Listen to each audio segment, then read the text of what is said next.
In Northern Europe, the last ice age came to an end over 8,000 years ago. Subsequently, humans started to slowly move further north. In the beginning, these were hunting and gathering tribes, which then slowly transitioned to farming. There is archaeological evidence that the first cattle came to Northern Europe 5,000 years ago. Many of today's breeds developed from these first cattle, one of which is the Swedish Mountain Cattle breed, Fjällko in Swedish. Fjällko and the cattle from northern Finland and Norway have the same origins. Icelandic cattle are also closely related, even though this breed has been isolated for more than 1,000 years since the Vikings brought these cattle to Iceland from the mainland.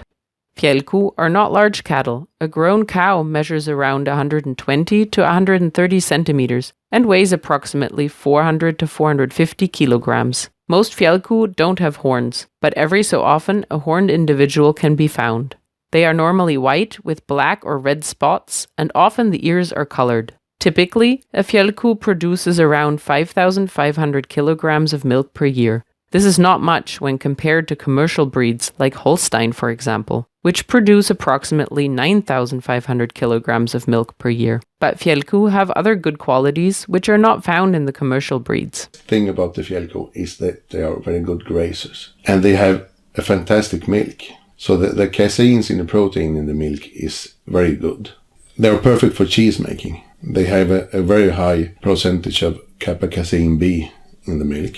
You get a lot of cheese out of per liter milk, and you have a very good quality in the cheese.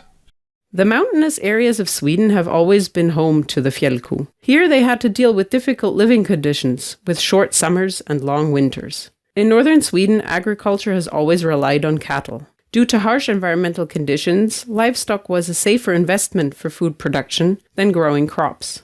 Traditionally, cows grazed in the forests, on areas not suitable for other types of food production. Farmers preferred to breed the individuals which reliably returned home on their own to the farmstead every evening. In milk production, the Fjällko is thus known as a friendly and easily manageable cow. My biggest worry is that you stop milk them, because it is a milking cow. It isn't brought up to be a meat producer.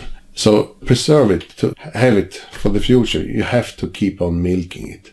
And the economy for the dairy farms in Sweden is very bad and has been for quite a while. So small herds where the mountain cow usually exists are going out of business as we speak. The development in the whole agriculture branch is kicking out the mountain cow.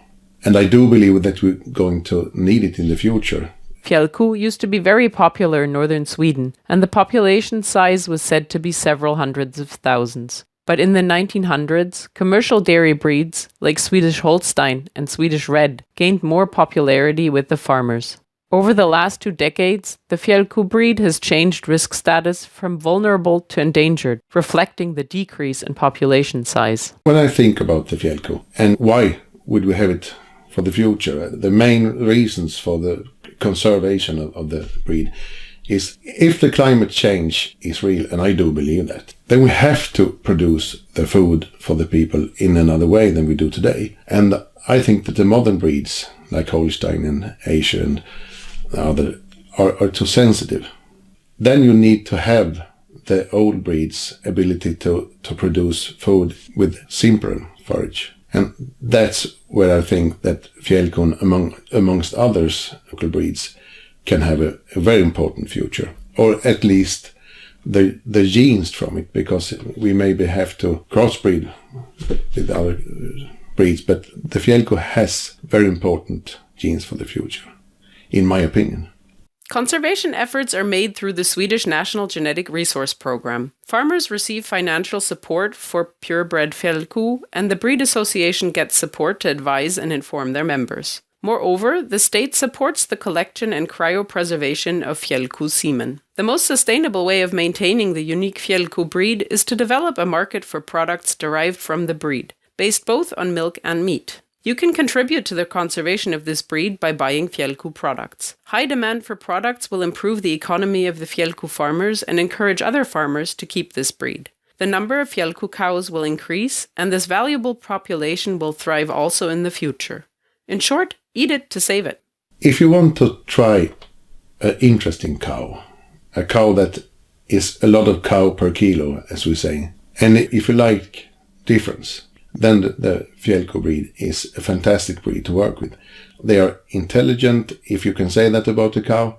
They are at least very curious, and they have a fantastic temper. But if you want to have fun while you're a farmer, and if you want to feel that you're making a difference, then the Fjällko breed is a fantastic breed to work with.